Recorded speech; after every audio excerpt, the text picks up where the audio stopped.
आप कैसे हैं? आई होप कि आप बहुत अच्छे हैं। हम आपको इस वीडियो में जैव विकास, जिसे हम ऑर्गेनिक एवोल्यूशन कहते हैं, और जैव विकास के प्रमाणों के बारे में अध्ययन कराएंगे।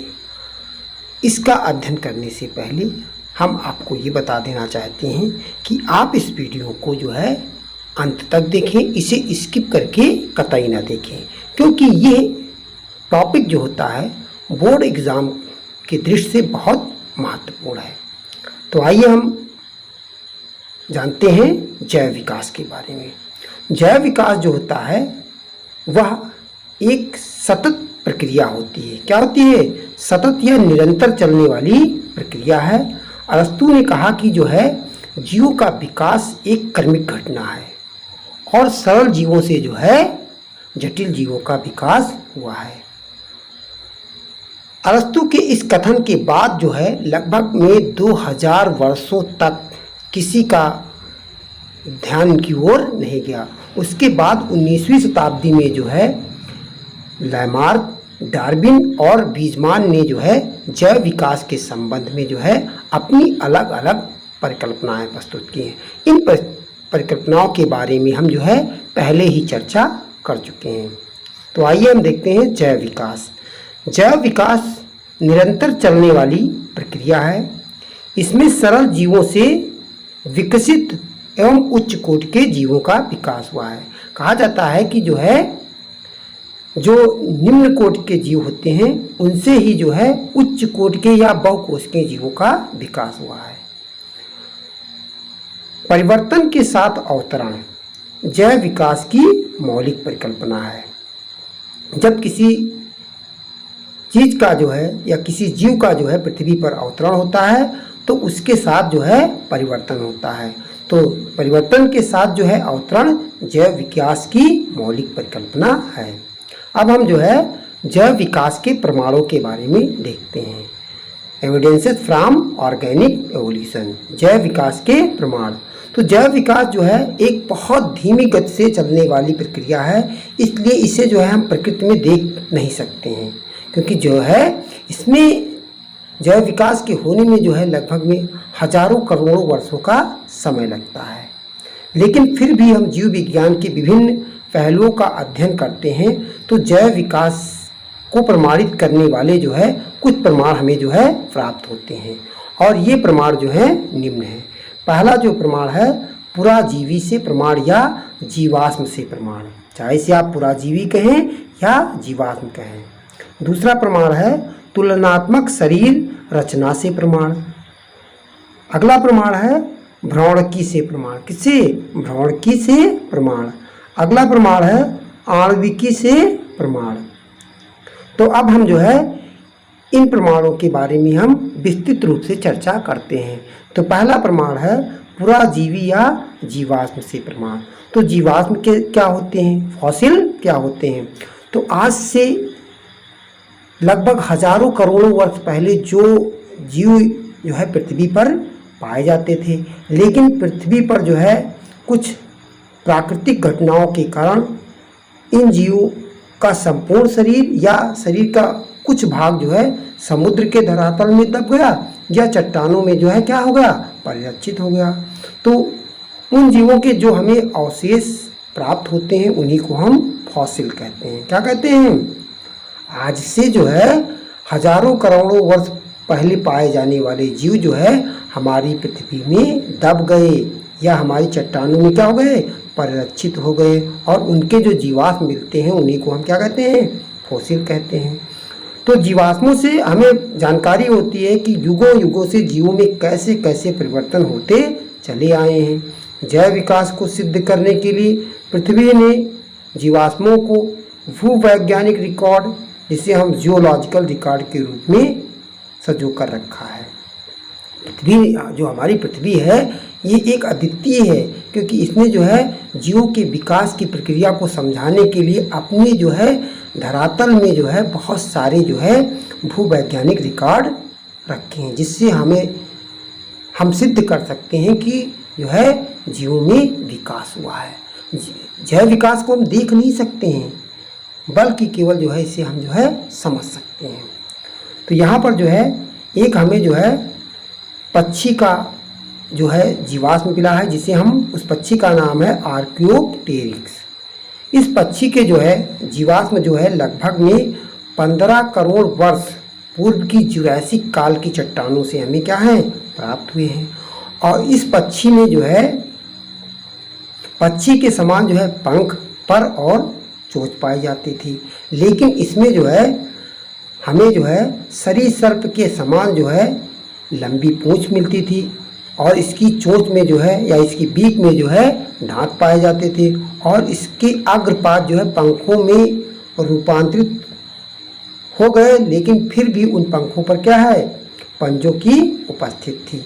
इससे ये सिद्ध होता है कि जो है पक्षी का विकास जो है किसी ऐसे ही सरीसृप से हुआ होगा जिसमें जो है लंबी पूंछ, चोंच में दांत तथा अग्रपादों के पंखों में बदल जाने पर उन पर जो है पंजों के निशान हैं, क्योंकि इसके जो है पक्षी और सरीसृप के बीच की कड़ी है। आर्कियोप्टेरिक्स जो है ये एक ऐसा जीवाश्म है जो पक्षी और सरीसृप के बीच की कड़ी माना जाता है, क्योंकि इसमें जो है दोनों के लक्षण विद्यमान हैं। अगला जैव विकास का प्रमाण है तुलनात्मक शरीर रचना से प्रमाण। यदि हम विविध प्रकार के जंतुओं और पादपों का तुलनात्मक अध्ययन करते हैं तो जैव विकास की ओर इंगित करने वाले जो है कई प्रमाण मिलते हैं। तो इसमें से जो है ये प्रमाण निम्न है। पहला प्रमाण है समजात अंग, या जिसे हम होमोलॉगस ऑर्गन कहते हैं। तो वे अंग जो उत्पत्ति और रचना में समान होते हैं समजात अंग कहलाते हैं। तो समजात अंगों की ये जो समानता पाई जाती है कि ये जो है अंग उत्पत्ति और संरचना में समान होते हैं। तो यही समानता जो होती है समजात अंगों की जो है समजातता या होमोलॉजी कहलाती है। अब हम जो है समजात अंगों के कुछ जो है उदाहरण को देखते हैं। देखिए यहाँ पर जो है हमने जो है कुछ समजात अंगों के क्या है उदाहरण लिए हैं।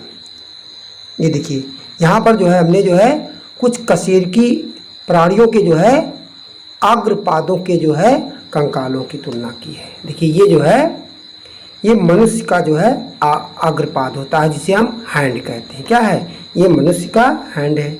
और ये देखिए जो है चीते का अग्रपाद है। ये क्या है चीते का अग्रपाद है। और ये देखिए जो है व्हेल मछली का क्या है अग्रपाद है। और इसी तरह जो है ये जो होता है ये वाला ये बैट का जो होता है अग्रपाद होता है। तो इन तीनों के जो है इन चारों के जो है ह्यूमन और चीता और व्हेल तथा बैट के यदि हम अग्रपादों की तुलना करते हैं तो इनके अंतः कंकाल में जो है हमको बिल्कुल समानता देखने को मिलती है। क्या होता है इनका अंतः कंकाल जो है बिल्कुल समान होता है। तो ये जो है अंग जो है इनकी उत्पत्ति और संरचना क्या है बिल्कुल समान है, लेकिन क्या है अलग अलग वातावरण में रहने के कारण इनके कार्यों में क्या हो गई भिन्नता हो गई। इसलिए इन अंगों को जो है हम क्या कहते हैं समजात अंग कहते हैं। तो ये अंग जो है एक दूसरे के समजात अंग हैं, क्योंकि इसका जो मनुष्य का हैंड होता है वो वस्तुओं को जो है पकड़ने के काम में आता है और चीते का जो अग्रपाद होता है ये जो है बहुत तेज दौड़ने के काम में आता है। और व्हेल का जो अग्रपाद होता है जिसे हम फ्लीपर कहते हैं। क्या कहते हैं फ्लीपर कहते हैं। ये जो होता है जो है तैरने के काम में आता है। और जो बैट का अग्रपाद होता है इससे हम जो पैटाजियम का बना होता है ये जो होता है ये जो है उड़ने के काम में आता है। तो ये सभी अंग जो है उत्पत्ति और संरचना में तो समान है लेकिन कार्यों में अलग अलग होते हैं, इसलिए इन्हें हम जो है समजात अंग कहते हैं। तुलनात्मक संरचना से जो है अगला प्रमाण है समवृत्त अंग या समरूप अंग, जिन्हें हम एनालॉगस ऑर्गन कहते हैं। तो वे अंग जो उत्पत्ति एवं रचना में तो भिन्न होते हैं, उत्पत्ति और रचना में भिन्न है लेकिन समान कार्यों में उपयोजित हो जाने के कारण समान से दिखाई पड़ते हैं। तो ऐसे ही अंगों को क्या कहते हैं हम समजात अंग कहते समरूप हैं। अंग कहते वे अंग हैं जो उत्पत्ति और रचना में भिन्न होते हैं लेकिन समान कार्यों को करने के कारण जो है समान से दिखते हैं, उन्हें हम समजात समरूप अंग हैं। कहते समजात अंगों की ये जो समानता समरूप होती अंगों है, की ये जो इसी समानता समानता को होती हम है। समवृत्तता या समरूपता कहते हैं आती है। तो यहाँ पर जो है हमने एग्जाम्पल लिया है, कीट के पंख, पक्षी एवं चमगादड़ के पंख जो होते हैं ये क्या होते हैं, ये एक दूसरे के समरूप अंग होते हैं। देखिए यहाँ पर जो है ये कीट का पंख है और ये बर्ड का पंख है और ये बैट का पंख है। तो कीट के पंख जो होते हैं ये क्या होते हैं, इसमें हड्डियां नहीं पाई जाती हैं, और जबकि पक्षी और चमगादड़ के पंखों में क्या है, हड्डियां जो होती हैं पाई जाती हैं। तो इस प्रकार हम देखते हैं कि जो है कीट का पंख जो होता है चमगादड़ और पक्षी के पंख से उत्पत्ति में भिन्न है। तो ये एक दूसरे के क्या हैं, एक दूसरे के जो है समरूप या समवृत्त अंग हैं। लेकिन पक्षी और चमगादड़ के पंख एक दूसरे के क्या होते हैं, समजात अंग होते हैं, क्योंकि इनमें जो है हड्डियां पाई जाती हैं। और पक्षी का जो पंख होता है वो जो है फेदर से बना होता है और चमगादड़ का पंख जो होता है पैट या जियम का बना हुआ होता है। इसलिए ये तीनों अंगों की जो उत्पत्ति और रचना होती है वो भी अलग अलग है, इसलिए इन्हें हम जो है समरूप अंग कहते हैं। लेकिन ये जो है एक ही कार्य को करने के कारण एक समान दिखाई देते हैं। क्या करते हैं, एक समान दिखाई देते हैं, इसलिए इनको हम समरूप अंग कहते हैं। क्या है, कीट, पक्षी और चमगादड़ के पंख जो होते हैं वो समरूप या समवृत्त अंग हैं, क्योंकि एक जैसा कार्य करने के कारण ये जो है समान दिखाई देते हैं। अगला जैव विकास को सिद्ध करने वाला प्रमाण है आणविकी से प्रमाण, जिसे हम मॉलिक्यूलर एविडेंसेस कहते हैं। तो यदि हम विभिन्न जीवों के जैव रासायनिक अध्ययन की तुलना करें तो जैव विकास को प्रदर्शित करने वाले जो है कई ठोस तथ्य जो है मिलते हैं। तो ये प्रमुख जो है तथ्य निम्न हैं। पहला तथ्य है, सभी कोशिकाओं के जीवद्रव्य का जो रासायनिक संगठन होता है वो लगभग में समान होता है। इससे हम कह सकते हैं कि जीवों का विकास एक ही कोशिकाओं से ही हुआ है, क्योंकि चाहे वो पादप की कोशिका हो और चाहे जंतु की कोशिका, उसका जीवद्रव्य का रासायनिक संगठन जो है बिल्कुल समान होता है। इसलिए हम कह सकते हैं कि जीवों का विकास एक ही कोशिका से हुआ है। अगला तथ्य है, सभी कशेरुकी जंतुओं में जो है रुधिर की संरचना जो है बिल्कुल समान है। जो भी कशेरुकी जंतु होते हैं उनमें रुधिर की संरचना बिल्कुल समान होती है। मनुष्य का जो रुधिर होता है वह चिंपैंजी के हीमोग्लोबिन से बहुत अधिक मिलता है, जबकि बंदर के हीमोग्लोबिन से कम मिलता है। मनुष्य का जो रुधिर है वो चिंपैंजी से अधिक मिलता है, लेकिन बंदर से बहुत कम मिलता है। इसलिए हम कह सकते हैं या इससे स्पष्ट होता है कि मनुष्य और चिंपैंजी के जो विकास हुआ है, मनुष्य और चिंपैंजी का, वह जो है एक ही पूर्वज से हुआ है। अगला तथ्य है, आणविक तथ्य है, बैक्टीरिया से लेकर के मनुष्य तक सभी जंतु एवं पादपों में प्रोटीन जो का निर्माण होता है उसकी प्रक्रियाएं जो होती हैं एक जैसी होती हैं। इससे स्पष्ट होता है कि जीवों का विकास जो है एक ही आदि पूर्वज से हुआ है, क्योंकि बैक्टीरिया से लेकर के मनुष्य तक एवं जंतु एवं पादपों में सब में जो है प्रोटीन संश्लेषण की निर्माण की एक ही प्रक्रिया होती है। अगला प्रमाण है तुलनात्मक भ्रमणकी से प्रमाण, एविडेंसेस फ्रॉम एम्ब्रियोलॉजी। समझिए, तो यदि हम विभिन्न जंतुओं के भ्रूणों की तुलना करें तो उससे जो है हमें जैव विकास की ओर इंगित करने वाले बहुत सारे प्रमाण मिलते हैं।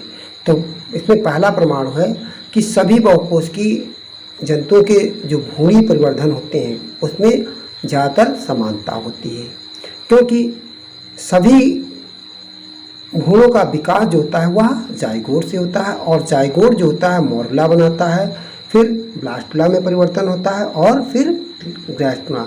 तो जितने कशेरुकी प्राणी होते हैं उनके सभी के जो है भ्रूणों में यही अवस्थाएं पाई जाती हैं। परिवर्धन की जो है यही अवस्थाएं पाई जाती हैं। इसलिए हम कह सकते हैं कि सभी बहुकोशिकीय जंतुओं का विकास जो होता है किसी एक ही पूर्वज से हुआ है।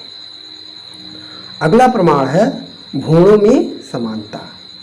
यदि जो है हम मछली, सैलामेंडर, कछुआ, पक्षी तथा मनुष्य के भ्रूणों की प्रारंभिक अवस्थाओं का अध्ययन करते हैं तो सभी में जो है गिल्स, गिल क्लिप्स, नोटोकार्ड पाए जाते हैं। इससे ये सिद्ध होता है कि इनका विकास मछली जैसे किसी समान पूर्वज से हुआ है।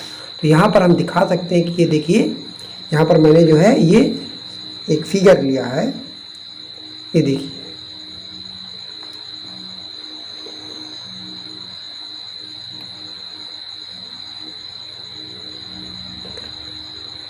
ये देखिए यहाँ पर जो है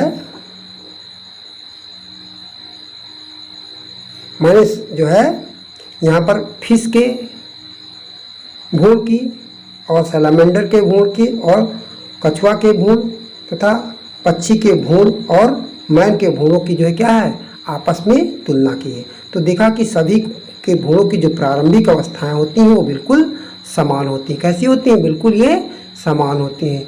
इसलिए हम कह सकते हैं कि जो है इन सभी का विकास जो होता है किसी एक समान ही पूर्वज से हुआ है। हम आशा करते हैं कि आप सभी लोगों को यह वीडियो पसंद आया।